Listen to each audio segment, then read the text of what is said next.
நடுவுல கருகாம எல்லா பக்கம் கோல்டன் கலர்ல தோசை வரணும்னா ஒரு நல்ல தோசைக்கல் எப்படி வேலை செய்யணும் தெரியுமா நண்பர்களே?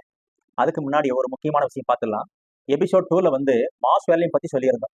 நிறைய பேர் என்கிட்ட ஃபோன் பண்ணி மாஸ் வேல்யூம்னு என்ன சார், அது எதுக்கு வந்து யூஸ் ஆகுதுன்னு கேட்டிருந்தாங்க. சரிங்களா? அதாவது ஒரு தோசைக்கல்லோட இந்த ஏரியா பார்த்தீங்களா, இதுதான் வந்து சர்ஃபேஸ் ஏரியா. இது வந்து என்ன சொல்லணும்னா பைஆர் ஸ்கொயர்னு சொல்லுவோம். இது கூட இந்த கோர் திக்னஸ் சேர்ற போது அதுக்கு பேரு வால்யூம். சரிங்களா? இது கேஸ்டைன் தோசைக்கல்லுங்கிறனால இதோடைய டென்சிட்டி இருக்கு இல்லையா, டென்சிட்டி வந்து வால்யூம் கூட சேர்ற போது மாஸ் வேல்யூம், அதுதான் மாஸ் வால்யூம் சொல்றோம். ஓகேங்களா? இப்போ புரிஞ்சிருக்கும்னு நினைக்கிறேன். ஸோ மாஸ் வேல்யூம் அதிகமாக இருந்தால் தான் நல்ல தோசைகள்னு சொல்லியிருக்கோம். மாஸ் வேல்யூம் எப்படி நல்ல தோசைகள் ஆகும்? கோர் திக்னஸ் அதிகமாக இருந்தா. ஓகேவா? தின்னா இருக்கிற தோசைக்கல்லில் ஹீட் வந்து கீழே இருந்து மேல் நோக்கி தான் டிராவல் ஆகும். ஏன் அப்படின்னா கோர் திக்னஸ் கம்மியாக இருக்கிறதுனால ஹைட் வெர்டிகலாக மட்டுமே டிராவல் ஆகும். திக்னஸ் அதிகமாகிற தோசைக்கல்ல மேலே ஹீட் போகும், அதை விட அதிகமாக ஹரிசாண்டலா டிராவல் ஆகும். ஏன்னா திக்னஸ் அதிகம். இது ஒரு சிம்பிளான எக்ஸாம்பிள் நான் உங்களுக்கு சொல்ற பாருங்க, உங்களுக்கு புரியும்.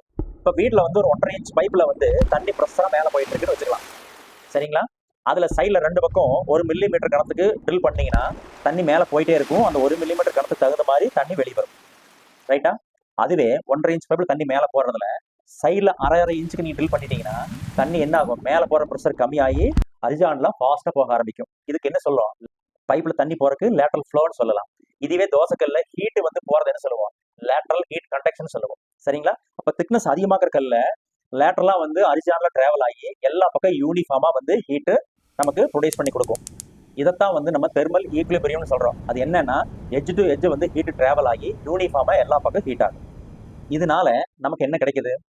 சென்டர்ல கருகாத தோசை, அழகான கோல்டன் ப்ரௌன்ல கலர்ல தோசை, ஹோட்டல் ஸ்டைல்ல தோசை நமக்கு கிடைக்குது.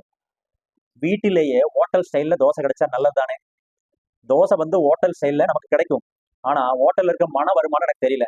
ஏன்னா தோசை வரும், பட் அந்த மனம் எப்படி வரும் தெரியல, அவங்க என்ன சேர்த்துறான்னு எனக்கு தெரியாது. ஓகேவா? இந்த கான்செப்டை பயன்படுத்தி தான் நம்ம எல்போ குக் வேர்ல வந்து தோசைகள் பண்ணியிருக்கோம்.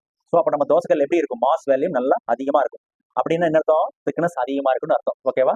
ஸோ இந்த ஸ்டைல தான் நம்ம கிட்ட வந்து 2 டைப்ல தோசைகள் பண்ணியிருக்கோம். அதாவது ஃபிளாட்டு, கர்வ்டு. ஃபிளாட்லயும் வந்து 10 இன்ச் தோசைகள் இருக்கு, 12 இன்ச் தோசைகள் இருக்கு. கர்வ்டுலயும் வந்து 10 இன்ச் தோசைகள் இருக்கு, 12 இன்ச் தோசைகள் இருக்கு. 2 பர்னர் இருக்கிறவங்க 10 இன்ச் செலக்ட் பண்ணிக்கலாம். 3 பர்னர் 4 பர்னர் இருக்கிறவங்க வந்து 12 இன்ச் நீங்க செலக்ட் பண்ணி வாங்கிக்கலாம். இதை நம்முடைய elbowcookware.com வெப்சைட்ல போய் ஆர்டர் பண்ணிக்கலாம், அல்லது வாட்ஸ்அப் ஆர்டரும் பண்ணிக்கலாம். ஓகேவா?